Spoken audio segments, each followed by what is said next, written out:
Bonjour, je me présente, Sandra Blais de la ferme Maricole Pure Mer à Sept-Îles sur l'île Grosse-Boule. La ferme Maricole Pure Mer, on est dans l'aquaculture au niveau des algues, des moules, puis au grossissement d'huîtres et de pétanques. Puis on est dans le tourisme aussi, les hébergements avec des yourtes, puis des excursions avec des interprétations au niveau de la mer, les produits de la mer. Aujourd'hui, on va parler des algues. On va parler des algues d'élevage, du laminaire sucré qu'il appelle laminaire succulent, qui est son nom, qu'on pourrait dire de la lasagne, qu'on voit souvent sur le bord de la mer. Fait qu'aujourd'hui, on va parler du laminaire succulent.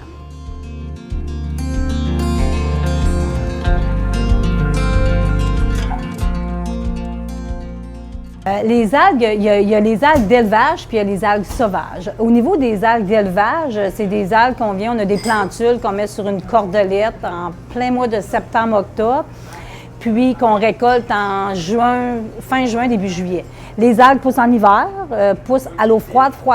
Fait que de septembre à juin, juillet, les algues poussent, en été, ils se désintègrent. Le laminaire succulent qu'on fait l'élevage, on en trouve aussi sauvage qui est un genre lasagne qu'on appelle sur le bord de la mer, qu'on trouve souvent ça, depuis qu'on est tout petit, on voit souvent ça sur le bord de la mer. C'est la même algue, mais elle est différente, elle est de sauvage au lieu d'élevage. La saison pour cultiver les algues, ça est de septembre à juin. On met ça sur une petite cordelette qu'on vient rajouter sur une filière en mer. Puis la petite cordelette, c'est juste des micro-algues qui sont dessus. Puis quand on les récolte, on est supposé de se retrouver avec des algues de 8, 10, 12 pieds de long, rendues à fin juin, début juillet. Fait que premièrement, c'est ça, on est sur des cordes des filières de 300 pieds. Il y a les algues sauvages qui poussent partout dans le fond de la mer, qui vont venir s'accrocher sur une roche, un morceau de plastique, sur un morceau de métal. Les algues vont vraiment s'accrocher au niveau du fond de la mer, puis ils poussent. Les algues, ça pousse vraiment. Ils sont dans le fond de la mer ou on est sur nos filières. Le soleil, l'eau froide. Fait que, nous, elle est calée dans le fond de l'eau, à peu près à 15 pieds en bas à la surface, 15 pieds au sol. Puis elle pousse avec le soleil. Fait qu'elle va s'en aller vraiment pousser en hauteur. Fait qu'elle va pousser en hauteur, comme je vous ai dit, 8, 10, 12 pieds de haut que l'algue devrait finir à sa pleine croissance, en hauteur qu'elle pousse. Puis quand on vient de récolter, on va avec notre bateau de pêche, on arrive, on lève la filière, on dégrappe la corde de 300 pieds. Il y a un gros crampon. Les algues ont toujours des crampons avec un genre de stipe puis l'algue. On arrache tout le crampon et tout. On prend la filière, on la met à sécher pour l'été. Puis quand on revient à l'automne, on la ressort puis on remet le 300 pieds sur la planture.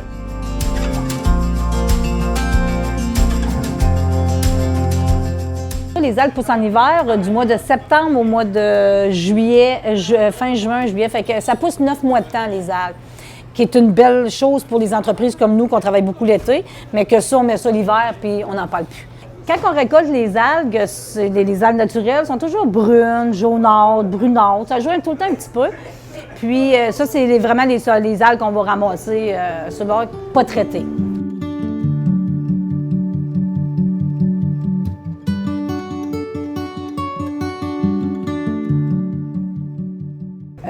Nous, quand on récolte les algues, elles sont comme brunes-vertes. On les apporte à l'usine, on les blanchit, qu'ils appellent, puis les algues, ils viennent vertes. Aussitôt que les algues sont traitées, qu'ils sont blanchies, qu'on appelle, ils deviennent vertes, prêtes à la consommation. La texture de l'algue d'élevage, elle est vraiment entre la salade puis le chou. Au croquant, quand on croque dedans, c'est vraiment entre les deux, entre la salade et le chou. Bien, quand on prend l'algue puis qu'on la prend sauvage puis qu'on la prend naturelle, qu'on la mange, bien souvent on fait un petit saut, c'est vraiment salé, côté iodé, vraiment iodé. Pure Mer, on a travaillé d'une autre façon, on la blanchit, que nous, notre algue qu'on va vendre n'a pas le côté iodé, le côté neutre. Il n'y a pas le côté marin. Fait que c'est pour ça qu'on peut faire des produits avec. On peut la cuisiner différemment, puis on peut jouer beaucoup plus avec que d'autres algues qui pourraient avoir le côté iodé. Qu'on ne réussirait pas à faire une recette avec le côté iodé, mais le côté blanchi, on est capable. Ça se travaille bien.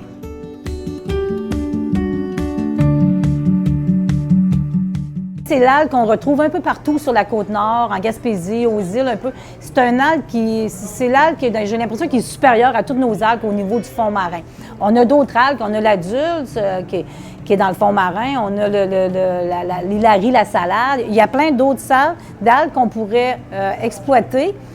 Mais présentement, ils se font exploiter juste aux cueilleurs sauvages et non au d'élevage. D'élevage, on est vraiment juste au laminaire présentement.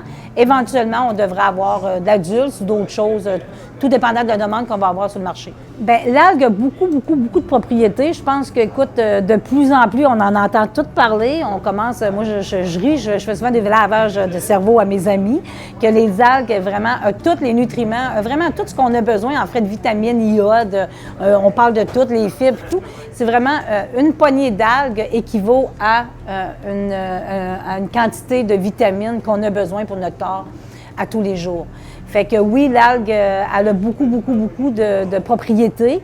Puis je pense que dans les prochaines années, c'est quelque chose qui va exploser beaucoup au niveau du marché parce que là, on se rend compte qu'on peut la transformer de différentes façons. Les algues, la Côte-Nord est une belle place pour pousser les algues parce que la Côte-Nord, l'eau est froide, puis on a beaucoup de soleil. Fait qu'on est un paradis pour les algues, à faire pousser les algues. Mais oui, effectivement, les degrés de l'eau, si l'eau vient trop chaude, l'algue ne pousse pas. L'algue, elle désintègre à l'eau chaude. Fait que l'algue, quand elle arrive en été, elle se désintègre puis elle repousse l'hiver. Ça fait que si on se retrouve à un moment donné avec l'eau qui augmente trop, que l'eau vient trop chaude, on peut avoir des gros problèmes avec ça. Cette année, l'eau était un peu plus chaude que d'habitude. Fait qu'on a hâte de voir les années futures, qu'est-ce qui va se passer.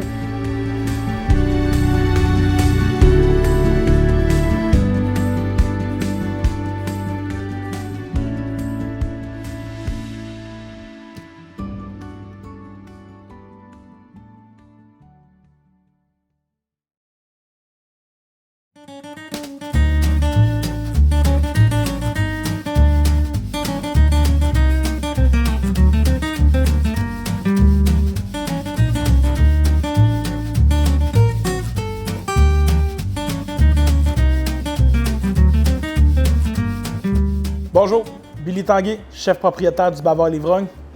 On se fait quelques recettes avec les produits de la Côte-Nord, des recettes faciles à réaliser à la maison que n'importe qui peut faire.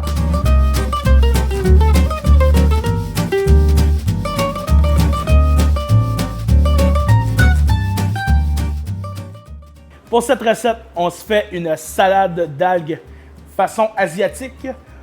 Pour cette recette, on va avoir besoin d'huile de sésame, de sauce soya, un peu de miel, du vinaigre de riz, du gingembre, des arachides et du piment coréen. Première étape, on va se faire notre petite vinaigrette. On va commencer avec la sauce soya, environ 2 cuillerées. L'huile de sésame, 1 cuillerée à soupe. Le gingembre, 1 demi-cuillerée. Vinaigre de vin, 1 cuillerée. Et le miel, 1 cuillerée.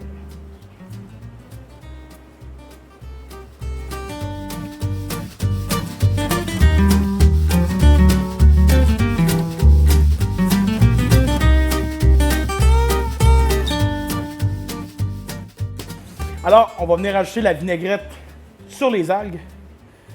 Comme ça ici, oui.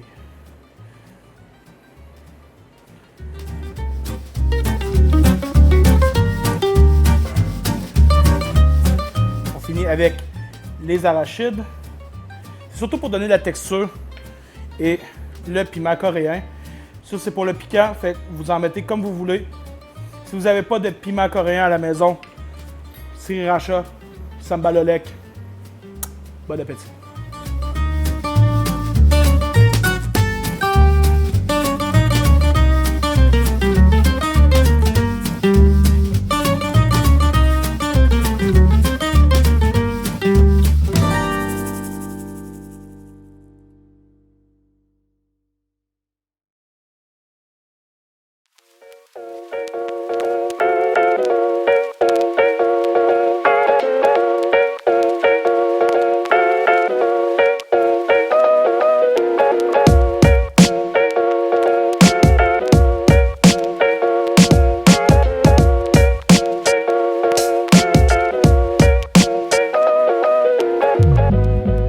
Pierre-Olivier, gestionnaire, propriétaire du Bavard L'Ivrogne. Je vous ai préparé quelques cocktails à base des produits de la Côte-Nord. C'est parti!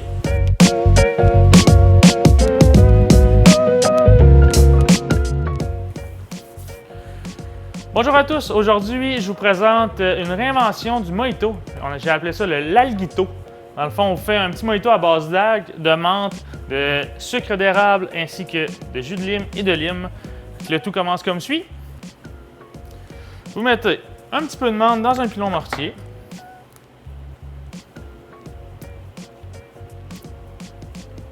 Environ 5 feuilles, 6 feuilles maximum, auquel vous allez rajouter des algues de la ferme Pure Mère que vous allez avoir préalablement coupées en petits morceaux. Quelques algues, pas beaucoup, juste pour dire que vous en mettez environ 2 pincées.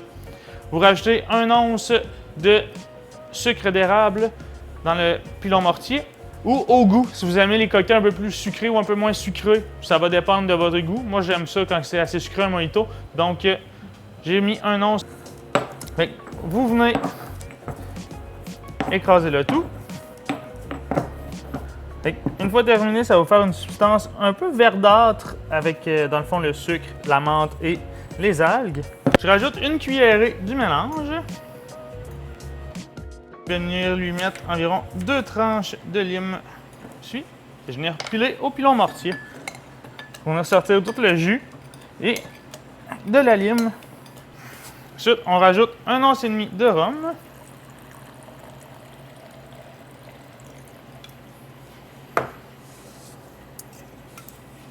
Et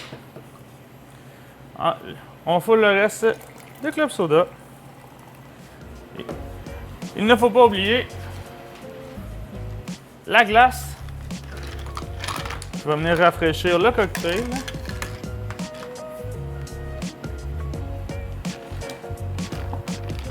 On brasse le tout. Bonne dégustation!